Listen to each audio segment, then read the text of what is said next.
आज की कथा में हम श्रवण करेंगे, क्या भगवान कृष्ण केवल एक साधारण मनुष्य है? श्रीमद् भागवतम का दशम स्कंद अध्याय 26 और 27। भगवान कृष्ण ने जब पूरे ब्रज को रक्षा करने के लिए गिरिराज गोवर्धन महाराज को उठाया था, उसके पश्चात सारे गोपगण साथ में आते हैं और एकत्रित होकर इस प्रकार से बातें करते हैं कि इतने अद्भुत कर्मों को करने वाले इस बालक का हम जैसे गंवार लोगों में, जो कभी पाठशाला में जाते भी नहीं, इस प्रकार से इनका जन्म लेना तो हमारे लिए तो अत्यंत विशेष आकर्षण, क्योंकि हम लोग तो अज्ञानी हैं। लेकिन हम लोगों के बीच में इतनी महान विभूति कैसे प्रकट हो गई?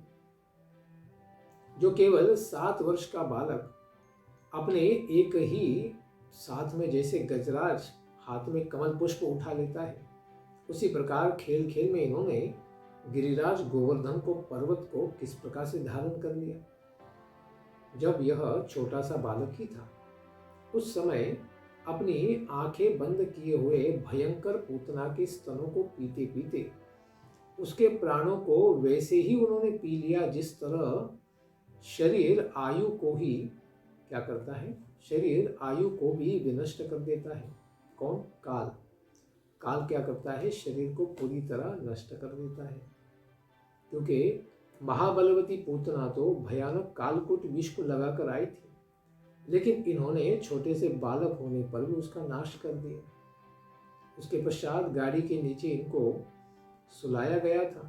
केवल 3 महीने के बालक थे, लेकिन इन्होंने केवल अपने छोटे नन्हे नन्हे पैरों को उछालते हुए इस प्रकार वो गाड़ी को टकरा दिया कि गाड़ी उलटकर यहाँ वहाँ गिर गई और उसके ऊपर सारे बर्तन थे वो भी सारे टूट गए।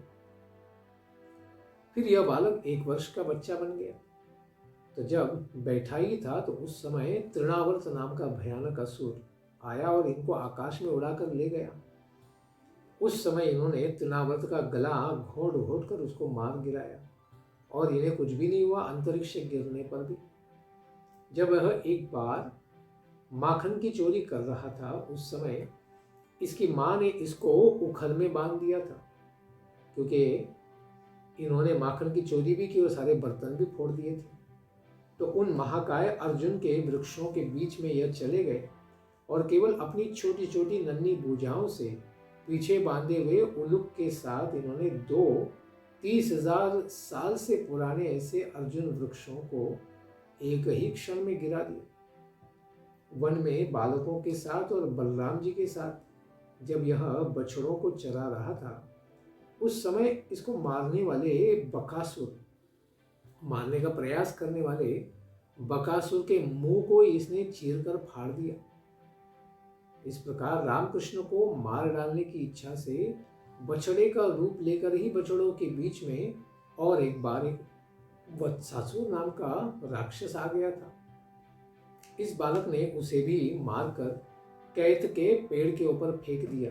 वो भी कैसा? खेल खेल में गोल घुमाकर, जैसे कोई गोफन होती है, मराठी में गोफन बोलते हैं, जैसे चिड़ियों को भगाने के लिए पत्थर घुमाया जाता है, उसी प्रकार से उन्होंने उसको घुमा घुमा कर पटक दिया, जिससे कई सारे कैत के पेड़ भी गिर गए थे। फिर उसके पश्चात गधे का रूप लेकर आने वाला धेनुकासुर अपने बांधवों के साथ, दूसरे गधों के साथ, बलराम जी के साथ मार खा खा कर गोल गोल घुमाकर उन्होंने उनको भी मार दिया और सारे परिपूर्ण तालवन को सारे ब्रजवासियों के कल्याण के लिए खुला कर दिया, सबके भोग्य बना दिया।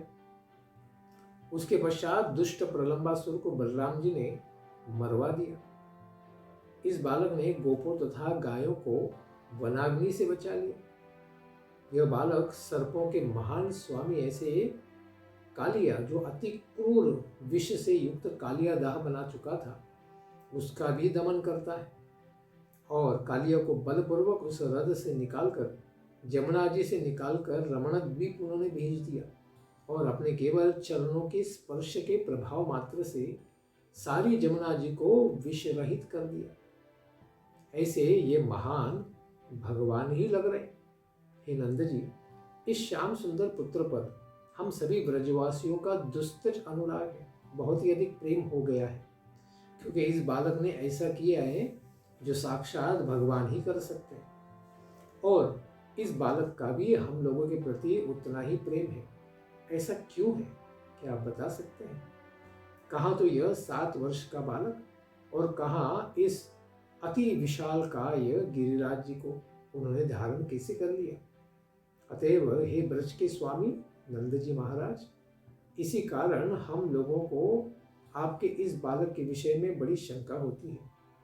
तो नंद गोपों के द्वारा इस प्रकार जब सुनते हैं तो कहते हैं कि इस कुमार के विषय में महर्षि गर्ग जब इनके नाम संस्कार के लिए आए थे तो मुझको उन्होंने कहा था कि आप लोग मुझसे सुनिए, जिससे कि इस विषय में आप लोगों को किसी भी प्रकार की शंका दूर हो जाएगी। क्योंकि एक गर्गाचार्य इन्होंने जब नाम संस्कार किया था तो उन्होंने बताया था कि पहले के युग में क्या है, सतयुग में इन्होंने शरीर धारण किया था और इनके 3 रूप हो चुके हैं, सत्य, त्रेता और द्वापर। द्वापर के अंत में भी इनके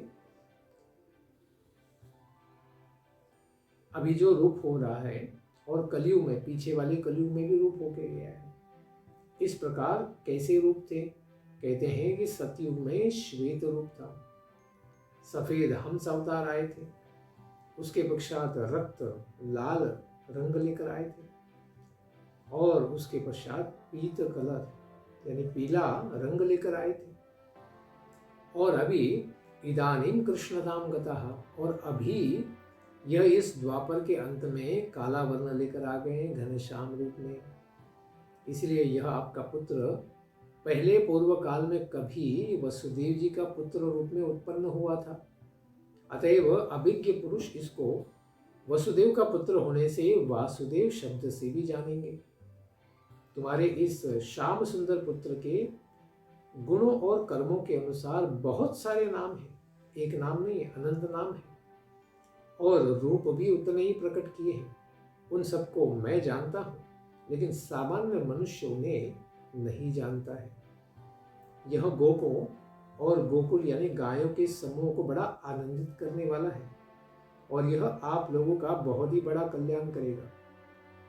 इसके द्वारा आप लोग सभी कठिनाइयों को बड़ी आसानी से पार कर लेंगे। इस व्रज के स्वामी नंद जी प्राचीन काल में राजा के अभाव में लुटेरों द्वारा पीड़ित राजन पुरुष इसके द्वारा रक्षित हुए हैं। इन्होंने केवल लोगों की रक्षा नहीं की है, राजाओं की भी रक्षा की।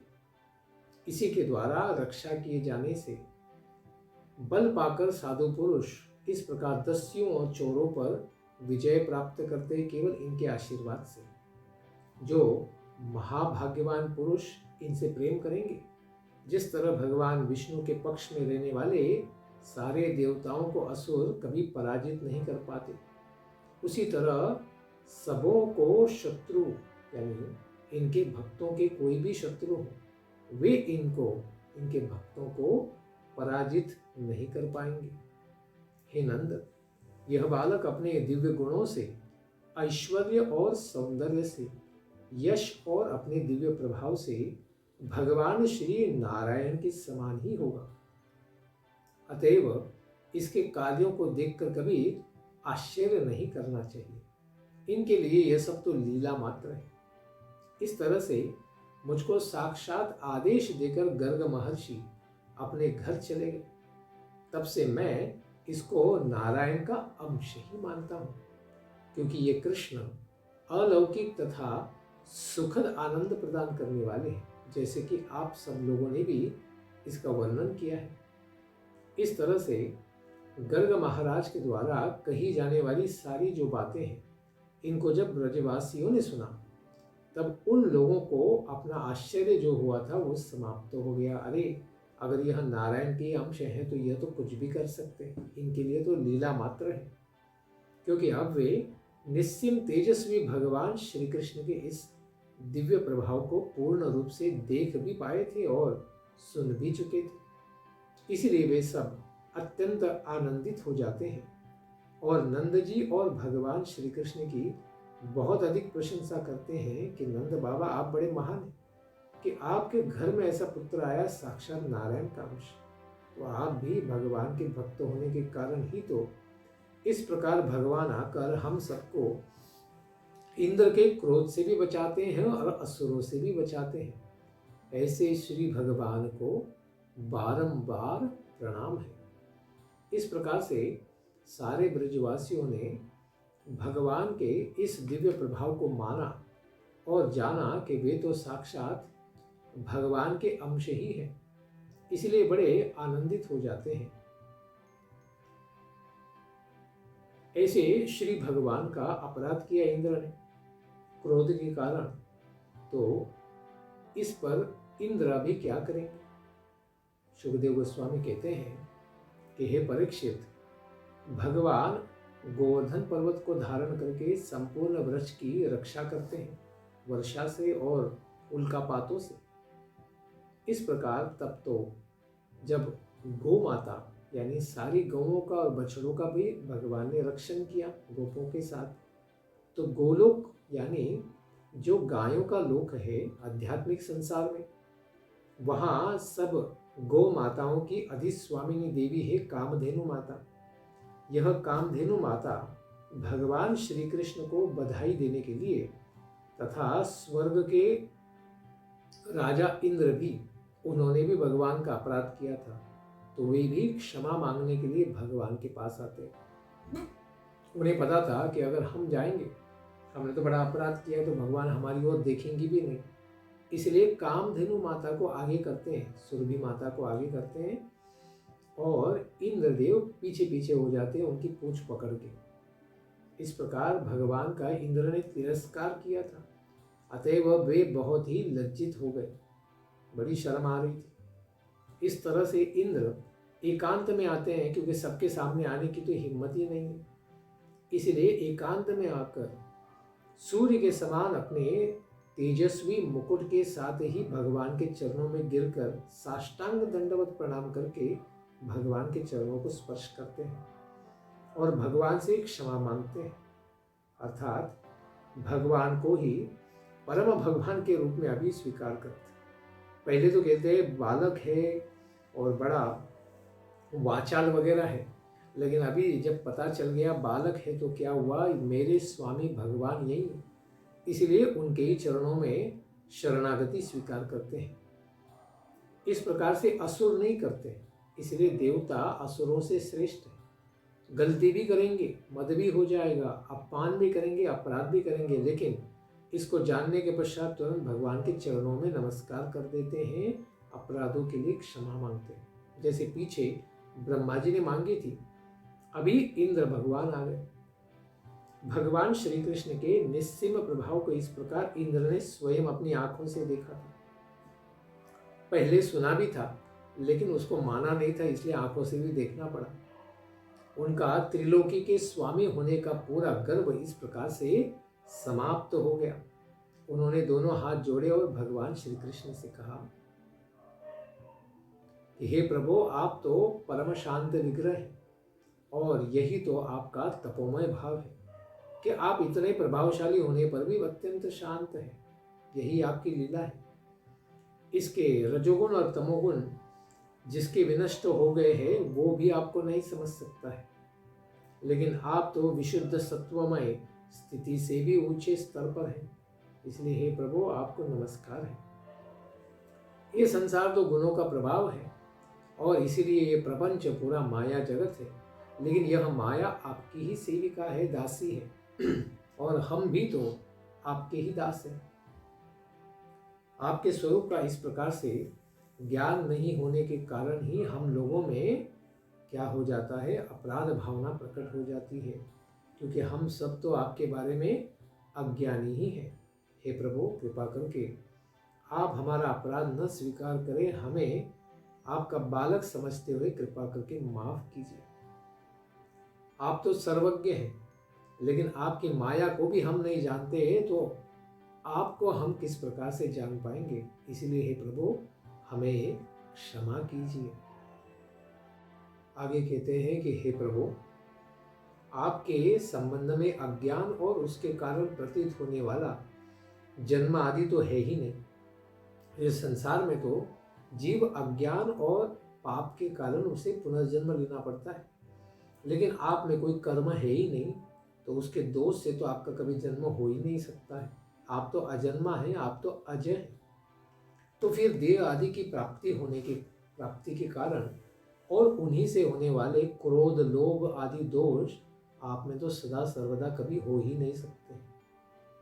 इन दोनों का होना ही तो अज्ञान का लक्षण है। आप में न क्रोध है, न काम है, न भय है। इस प्रकार आप में न अज्ञान है, न उससे होने वाले जगत के संबंध ही। फिर भी आप इस संसार में क्यों आते हैं? तो इंद्र कहते हैं कि आप तो केवल धर्म की रक्षा करने के लिए, अपने ब्रजवासी भक्तों का रक्षण करने के लिए, दुष्टों का, असुरों का दमन करने के लिए और हम जैसे भक्तों पर अनुग्रह करने के लिए, निग्रह करने के लिए आप प्रकट होते हैं। आपका हमारा जो दंड दिया गया है निग्रह, वह भी अनुग्रह ही है, क्योंकि आपका दंड और प्रेम दोनों ही जीवों के लिए लाभदायक होता है। हे प्रभु, आप तो जगत के पिता हैं, गुरु हैं, स्वामी हैं। आप ही जगत के नियंत्रण करता है और दंड करता है धर्म है। इसीलिए आपने दुस्तर काल के रूप में भी स्वयं ही अवतार लिया है। आप अपने भक्तों का कल्याण करने के लिए ही और साथ में मुझ इंद्र जैसे दृप्तों का दर्प दलन करने के लिए ही अपनी इच्छा के अनुसार ही इस प्रकार से सुंदर श्याम सुंदर विग्रह के साथ लीला करने के लिए आप प्रकट हुए हैं। इसलिए हे प्रभु, जो मुझ जैसे अज्ञानी को आप जो परम जगत के स्वामी हैं, मैं स्वयं को ही स्वामी मानता हूँ, लेकिन अभी मुझे पता चला है कि आप ही भगवान हैं, आप ही स्वामी हैं। इस प्रकार भय के समय भी अभय ही देखकर अपने घमंड का परित्याग करके गर्व रहित हो जाते हैं। ऐसे सत्पुरुषों के द्वारा सेवित भक्ति का मार्ग मैं स्वयं भी अपना रहा हूँ। हे प्रभु, आपकी सारी चेष्टाएं, दिव्य लीलाएं दुष्टों के दंड विधान स्वरूप ही हैं। क्योंकि यदि आप कहें कि यह सब कैसे संभव है, मैं तो छोटा बालक हूँ, मैं तो बालिश हूँ, तुमने कहा, तो फिर मैं कैसे इतना महान हो सकता हूँ? इस पर वे कहते हैं कि जो मेरे समान अज्ञानी जीव इस संसार में और अपने आप को हम लोग जगत का स्वामी, ईश्वर, भगवान मानते हैं, और भय के समय में भी, जैसे अभी अभी ये अतिवृष्टि हो गई, इसके होने पर आपको उसकी परवाह न करके अभय देखकर आपको तो कुछ फर्क नहीं पड़ता है। आपने तो ब्रजवासियों और गोपों, गायों सबको बचा लिया। इस प्रकार इसको देखकर शीघ्र ही अपने को जगत का स्वामी मानने का हमारा जो घमंड था, इस घमंड के गर्व को हम त्याग रहे हैं और सत्पुरुषों के यानी आपके ब्रजवासियों के द्वारा सेवित भक्ति मार्ग को हम अपनाते हैं और आपके दिव्य नाम का हम भजन करने लग जाते हैं। इसीलिए गौ माताओं को और अपने भक्तों को आनंद देने वाले हैं। इसलिए भगवान इंद्र ने भगवान को यहाँ पर गोविंद नाम से सम्मानित किया। अतएव कृपा करके आपकी प्रत्येक चेष्टाएं तो दुष्टों को दंड देने के लिए, लेकिन हम दुष्ट नहीं, हम आपके भक्त ही हैं, तो कृपा करके हमारे ऊपर अनुग्रह कीजिए। मैंने अपने ऐश्वर्य के मद में ही मत्त होकर आपका अपराध किया, ब्रजवासियों को पीड़ित किया, क्योंकि मैं आपके प्रभाव को नहीं जानता था।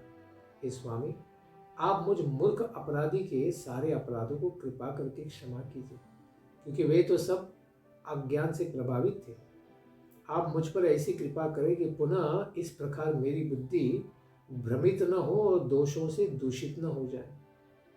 इसलिए हे इंद्रियातीत प्रभु, मैं अपनी इंद्रियों से आपको नहीं समझ सकता। आपका यह दिव्य अवतरण इसीलिए तो हुआ है कि असुर सेनापति अपना पेट भरने में ही लगे, जैसे कंस मामा आदि, और जो पृथ्वी पर अत्यधिक भार के कारण पृथ्वी माता को भी पीड़ा दे रहे हैं, उन सबों का वध करके उनको मोक्ष प्रदान करने के लिए जो आपके चरणों के सेवक हैं, उन सबका अभ्युदय करने के लिए आप इस संसार में प्रकट हुए हैं।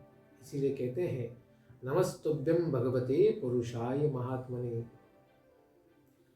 सब जीवों के हृदय में परमात्मा रूप से आप विराजमान हैं, सबों के चित्त को आकर्षित करते हैं, सबों के अंतःकरण में रहते हुए असीमित स्वरूप तथा यदुवंशियों के आप स्वामी हैं।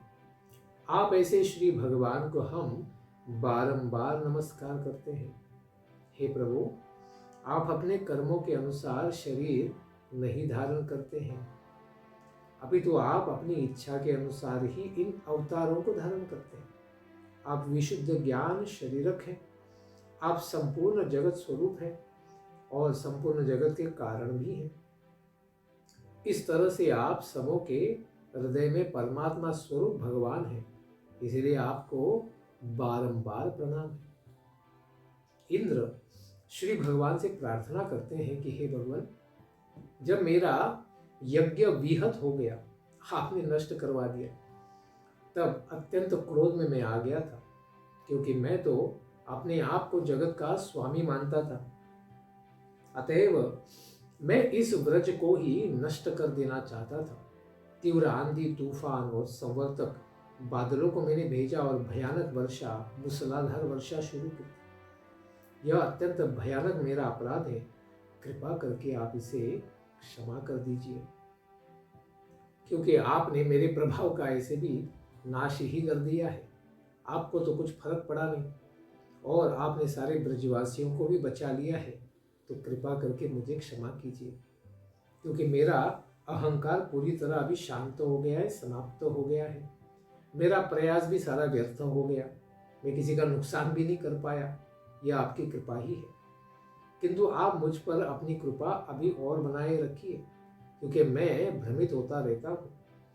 अब तो आप ही मेरे स्वामी हैं, उपदेष्टा गुरु भी हैं। अभी बृहस्पति मेरे गुरु नहीं है, आप ही मेरे गुरु हैं। इसलिए हम भी आपके चरणों पर शरणागत है, जैसे ये ब्रजवासी हैं, तो मैं भी आपकी शरणागति लेकर आपकी अनुग्रह की अपेक्षा करता हूँ। आप हमारी आत्मा में भी आत्मा है, आप परमात्मा हैं, मैं आपके शरणागत हूँ। तो सुखदेव गोस्वामी कहते हैं कि जब इंद्र ने भगवान श्री कृष्ण की इस प्रकार सुंदर स्तुति की, तो मेघ के समान गंभीर वाणी में भगवान हंसते हुए इंद्र से इस प्रकार कहते हैं, इंद्र, तुम धन संपत्ति और ऐश्वर्य के मद में मदमत्त हो गए थे, अतएव तुमको अनुग्रहित करते हुए, अपनी कृपा का विषय बनाते हुए मैंने तुम्हारे यज्ञ को इसलिए भंग किया कि तुम सदैव ही मेरा ही स्मरण करते रहो, न कि अपने पद प्रतिष्ठा का और भोगों का। जो ऐश्वर्य और धन संपत्ति के मद से इस प्रकार अंधा हो जाते हैं तुम्हारी तरह, वह यह नहीं देख पाते कि मैं ही काल रूपी दंड को लेकर मृत्यु के रूप में सिर के ऊपर सवार होता हूँ। मैं जिस पर कृपा करता हूँ उसके भौतिक ऐश्वर्य को भ्रष्ट कर देता हूँ। संपद भयो भ्रशयामी, मैं किसी के भी मद को सहन नहीं करूँगा। देवता होने पर भी इस प्रकार का ऐश्वर्य और मद मैं भ्रष्ट बना देता हूँ। हे इंद्र, अब तुम अपनी राजधानी इंद्रलोक अमरावती चले जाओ और मेरी आज्ञा का सदा ही पालन करो। सावधानी पूर्वक और अहंकार से रहित होकर अपने अधिकार के अनुसार मर्यादा का पालन करो। मर्यादा का व्यतिक्रम कभी मत करना। स्वयं को स्वामी मत समझना, दास के रूप में ही सेवा करना। उसके पश्चात मनस्विनी कामधेनु सुरभि माता, गोप रूपधारी संपूर्ण जगत के नियामक भगवान श्री कृष्ण को अपनी संतानें यानी गौ माताएं और बछड़ों के साथ संबोधित करके उनको प्रणाम करते हुए माता सुरभि कहती है, हे कृष्ण, हे सच्चिदानंद स्वरूप, हे महायोगेश्वर, आप ही संपूर्ण जगत के स्वामी हैं। आप इस जगत के सृष्टि के कारण हैं। हे अच्युत, आपको अपने रक्षक के रूप में प्राप्त करके हम सारी गौ माताएं सनाथ हो गई। आप ही हमारे स्वामी हैं, आप ही हमें बचाएंगे। हे जगत के स्वामी, आप ही हमारे सर्वश्रेष्ठ देवता है, न कि ये इंद्र। इस संसार में जितने भी गौ माताएं हैं, ब्राह्मण हैं, देवता हैं और दूसरे सत्पुरुष आपके भक्त हैं, उन सबके इंद्र तो आप ही हैं। हे संपूर्ण जगत के आत्मा, प्रभो, ब्रह्मा जी के द्वारा प्रेरित होकर हम सभी आपको ही अपने इंद्र पद पर अभिषिक्त करते हैं। आप पृथ्वी का भार दूर करने के लिए ही तो अवतीर्ण हुए हैं। इस प्रकार सुंदरता से गौ माता प्रार्थना करती है। तो सुखदेव गोस्वामी कहते हैं कि इस तरह भगवान श्री कृष्ण को संबोधित करके कामधेनु अपने सुंदर दिव्य आध्यात्मिक दूध से और देवता भी इंद्र आदि इस प्रकार इंद्र के द्वारा प्रेरित होकर ऐरावत के सूंड से आकाश गंगा के साथ सारे संसार के तीर्थों का जल लाकर ऋषियों, देवताओं, मुनियों के साथ भगवान का दिव्य अभिषेक करते हैं दूध और जल के साथ, और उनको गोविंद इति च अभ्यधात, भगवान को अभिषेक करते हुए गोविंद नाम से उच्चारण करते हुए उनका नामकरण कर देते हैं। उसी समय वहां पर तुम्बुरु आदि, नारद आदि सब गंधर्व प्रकट होते हैं। विद्याधर, सिद्ध, चारण आदि आकर भगवान का गुणगान करते हैं। ऐसे श्री भगवान के लोक पाप प्रणाशक दिव्य यश का गुणगान करने लगते हैं। अप्सराएं आनंद मग्न होके नृत्य करने लग जाती हैं। मुख्य मुख्य देवता भगवान श्री कृष्ण की स्तुति करने लग जाते हैं और श्री भगवान पर नंदन वन के पुष्पों की दिव्य वृष्टि करते हैं। तीनों लोग बड़े आनंद प्रवाह से आप्लवित हो जाते हैं। उस समय गायों ने अपने दिव्य स्तनों से इतना दूध प्रवाहित किया कि सारी पृथ्वी गीले कीचड़ के समान हो गई। नदियों में दूध आदि अनेक प्रकार से रस प्रवाहित होने लगे। वृक्षों में सुंदर दिव्य मधु की धारा प्रवाहित होने लगी। बिना जोते बोए ही खेतों में अनेक प्रकार के सुंदर सुंदर अन्न पैदा हो गए और पर्वतों के भीतर जो मणियां थी वे ऊपर दिखाई देने लगी। जमीन के ऊपर ही सब कुछ मिलने लग गया, कुछ खोदने की भी आवश्यकता नहीं। हे परीक्षित, भगवान श्री कृष्ण के इस दिव्य अभिषेक को सब लोगों ने दर्शन किया। इस प्रकार परस्पर में स्वभावतः वैर रखने वाले जीव भी सब प्रकार से इस प्रकार से क्रोध और द्वेष को भूलकर एक दूसरे को आलिंगन करने लगे, जैसे गौमाताएं और बाघ आदि। इस तरह गौओं और गोकुल के स्वामी भगवान गोविंद का अभिषेक करके भगवान की आज्ञा प्राप्त करके इंद्र देवता सारे देवताओं, गंधर्वों के साथ, सुरभि माता के साथ स्वर्गलोक आदि में अपने अपने गंतव्य स्थान पर वापस चले जाते हैं। इसके पश्चात की लीला को हम श्रवण करेंगे आने वाले सत्र में। धन्यवाद। हरे कृष्ण। ग्रंथराज श्रीमद् भागवतम की जय। निताय गौर प्रमानंदे। हरि हरि बोल। जय जय श्री राधे श्याम। जय जय श्री वृंदावन धाम।